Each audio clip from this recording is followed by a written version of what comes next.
Please welcome CEO Annabelle Daniel.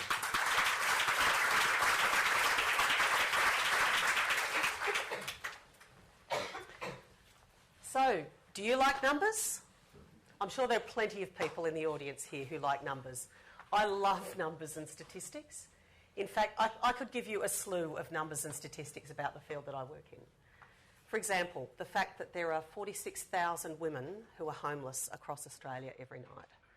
The fact that 75% of women's homelessness is caused by domestic violence. That domestic violence is the biggest preventable cause of death and injury for women between the ages of 15 and 44.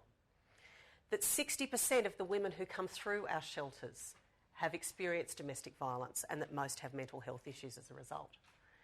And if there's one number that I do want you to remember out of tonight, it's 1 in 2.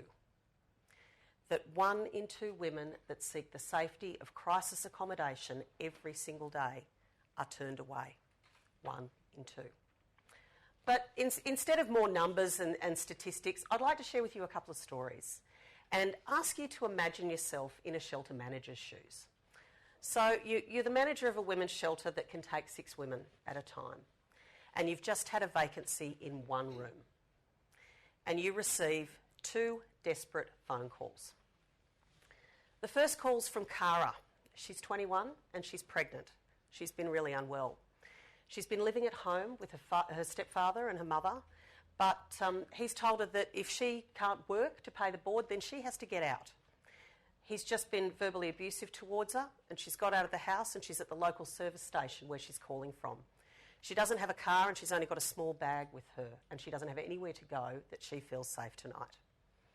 And on the other line is Catherine. Catherine's 30-year marriage broke down and she's living in a rented granny flat. She's having trouble finding enough work to pay the bills, and she's a couple of weeks behind on her rent. Her ex keeps ringing and harassing her because he wants her to drop her claims in their property settlement. She's just seen his car drive past her house and she feels really unsafe. She's rung the police and they've told her that she needs to get out. But she doesn't have anywhere to go that's safe tonight either. And so you can only take one. Who do you choose? And you know what the sad reality is? It's that this exact scenario is going on in shelters across New South Wales, across Australia, every single night. And so, the sad reality is that this is exactly what's happening. And in regional areas, it's even more difficult. Small things that you might not even think of in the city can keep a woman in a very unsafe situation. For example, not having enough money to buy petrol to get to a town that has a shelter, or not even having transport in the first place. Those things can keep women in an unsafe home. And the stories I've told you are real examples of women from Foster Tuncurry, 4 hours north of Sydney.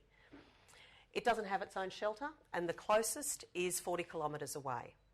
Up to 3 women per week approach the local neighbourhood centre and the women's court support worker asking for a safe place to stay, and there's nowhere for them to go. The local community has been asking for help from state and federal governments for a number of years, and they are continually getting knocked back. They want to set up their own shelter and they wanted to do it a different way, and they need our help. And the very good news, after all of those numbers and stories that I've just given you, is that something good can be done to make a change. And in fact, we already are. Women's Community Shelters was established 3 years ago to address the moral crisis that is the 1 in 2 women turned away from crisis accommodation. Our original shelter was in Manly, and we've also just opened the Hornsby Ku-ring-gai Women's Shelter. Each provides 10 beds and up to 3 months support to women who are homeless. So that's over 100 women a year. And what do we do there? Well, we support them to attend appointments with doctors and counsellors. We help them enter work and education. We help them navigate government bureaucracy, and we help them find sustainable housing. But most importantly, and beyond any of that, we provide them with a safe place that feels like a home where they can plan their next steps with someone to help. We establish new shelters in a different way to how it's been done before. Before, many women's shelters operated in secret as cottage industries, or they were run by big charities. WCS has a business model We work directly with individuals within a community that wants to set up a shelter, helping them to fundraise, develop a project plan, get sorted out for all of the legals and charity status, and recruit the right people to be involved. We provide all of the bits and pieces that you need to run a shelter that you might find completely overwhelming if you didn't know where to start. Things like policies and procedures, a computer system to manage residents' information and support plans. But do you know what else we're doing that's really special beyond that? Beyond funding and bits and pieces, we are building enthusiasm. And we are doing something for the community that is more than just a safe place to stay. And we have mobilised goodwill on this issue like you would not believe. And here are some of the faces, big grins of the people that I've been working with in Foster Tuncurry. And here are some of the 120 people who turned up to our forum in April to float the idea of starting a shelter themselves with our help. So what is our next challenge? Well, we need to set up a shelter. $10,000 would cover the costs towards working with the volunteers to get the shelter open as soon as possible. $25,000 would meet half the setup costs of the new shelter, including renovations, rental bond, safety and security equipment.